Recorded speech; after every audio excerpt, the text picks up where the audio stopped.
Okay, I've done SJA this month, now it's time for me to go back to Torchwood.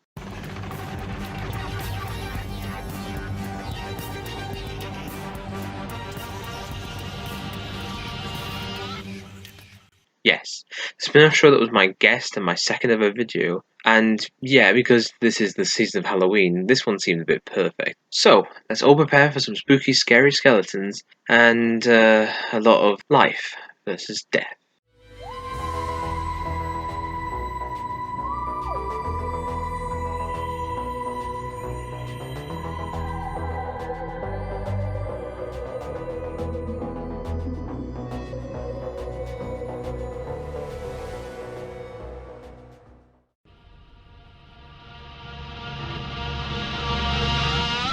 Okay, so I'm gonna point this out here, but there's gonna be some spoilers for Reset, the previous episode before this one, because basically Owen got shot and died. With that revelation, Jack brings him back with the resurrection glove, and well, now he's back, but a dead man who walks amongst us. But he has also brought someone or something along with him, as the personification of death returns to take 13 lives to come back to Earth permanently and never ever stop killing.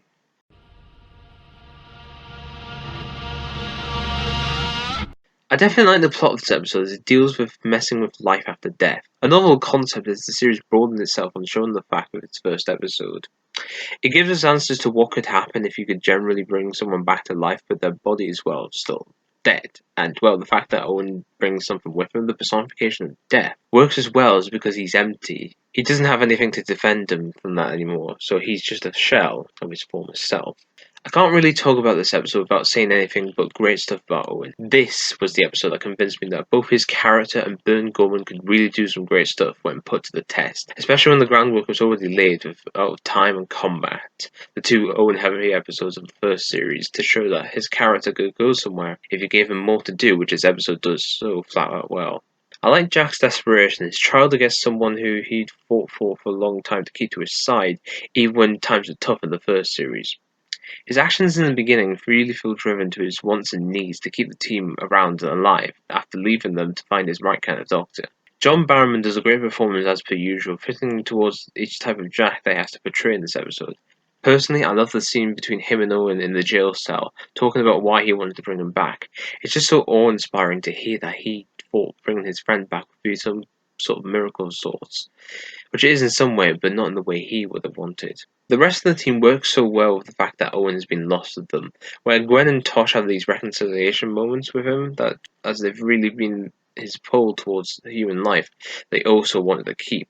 I love the fact that Tosh is so defensive and she'll do anything to keep him around, because she says she cares and she really does love him, which would really start a doomed relationship, but it was a good start to spark off with. Gwen really feels for him, despite the fact that she and him had an affair in the first series, but I can see that they've really gone past that at this point. They're no longer secret lovers, but people who really care for each other when they've lost everything from each other, which is so great to see. And yes, even Yanto gets some great and funny bits because, well, he is that one kind of character. I have to say the writing on this episode is stellar. Matt Jones, the writer behind The Impossible Planet and The Satan Pit, works his magic again to make an episode that feels very horrific and very demonic, but keeps in Torch's reach, sort of the same way how he was able to converse that over to Doctor Who. None of the material doesn't seem out of place, despite the fact that this episode has a lot of stuff that should have hindered it, as the second part of a three-part story, a continuing story from the first and the first half of the second season, and a character story to a character that is native to this show. I can only tell you that the only other person to do that successfully is Chris Chibnall, who does that later in the season with Fragments. Some of the lines in this episode is really awe-inspiring, such as the ones that really dig into death and what it's like for these characters. Some people treat it as an end, and other people treat it like it's a natural way of life. I mean, some of them really do answer for a lot of fundamental questions to people who may have a hard time with the subject matter that they are talking about in the episode. So it's good to have some dialogue that respects that in a humane and respectful way. But I'm going to give you my favourite scene, which has my favourite lines of the episode. The scene is near the end of the episode. Owen and Tosh are at the hospital trying to get the rest of the team as they bring Jamie Burton, who has been brought back to the hospital for another round of chemotherapy, as they have to escape the bony and sinister depiction of death who is drawing them ever near. But as Tosh is trying to open the door, Owen talks to Jamie and tells him that not everybody dies of the disease he has, and tells him that the people who make it out are the ones who can truly say that they can beat it, and before his eyes, he chooses to beat death at his own game and rids up his 13th final soul to take its walk on Earth.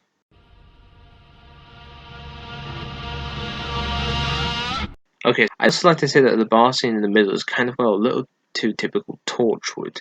It feels like a lot of scenes in Series 1 where one of the other team would shrink their troubles down, and it doesn't give off the feeling in the episode, but it's more of a way to get Jack and Owen away from the constraints of the Torchwood hub and into prison so they can talk about their troubles and Owen can find out how really dead he is. To be honest, I think that's actually all my complaints about the episode.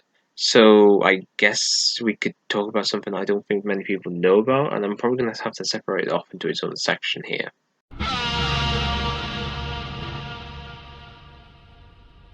Wait, hold on. Original intentions? What you talked about is what I think you're going to about to say.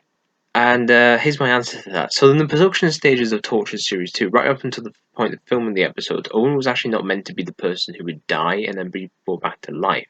It was actually Yanto, and my proof is from Russell T Davies himself, who at one point in his book, The Writer's Tale, talks about how he made the change due to it being the wrong character to kill off and then bring back tonally. So he changed it from Yanto to Owen to make it feel better.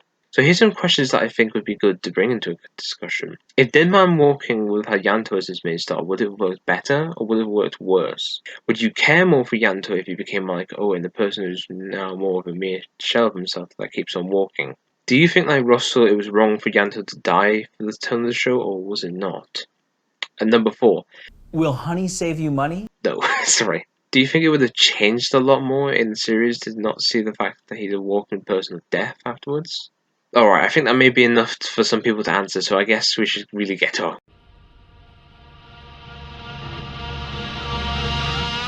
This episode is still great. It's a fantastic character piece of a character who really needed some after his actions in the first series. This is Owen's finest hour, literally. Not even the following episode, A Day in the Death, would bring its successes forwards as he literally becomes too cool for school. Burn Gorman just works his best as he delivers some of his best performances in this episode. Even when he's possessed, you can still feel like he's acting out as Owen, King of the Weevils. The rest of the cast do stellar jobs as they have to fight against the fact that this isn't the miracle that they were hoping for, but this is the resurrection that they needed for him to be brought back to them.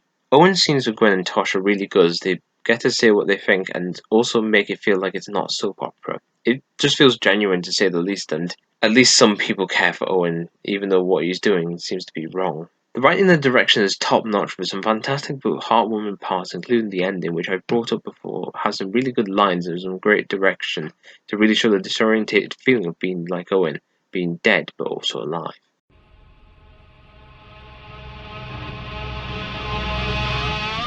Now, of course, there goes my contributions this month. It was finally great to finally talk about the spin-offs that really matter in the show, such as Sarah Jane Adventures and Torchwood, two opposite sides of a coin, and of course, it was a great delight to talk about these shows all over again, when maybe it comes to a point where I should really feel like I should really review every episode of Torchwood, but maybe not.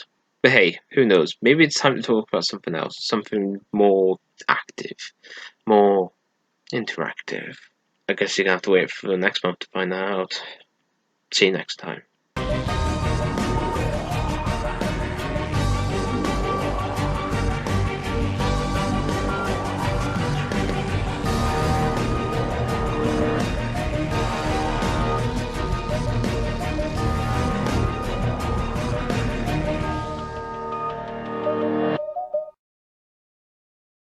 I'm literally too cool for school.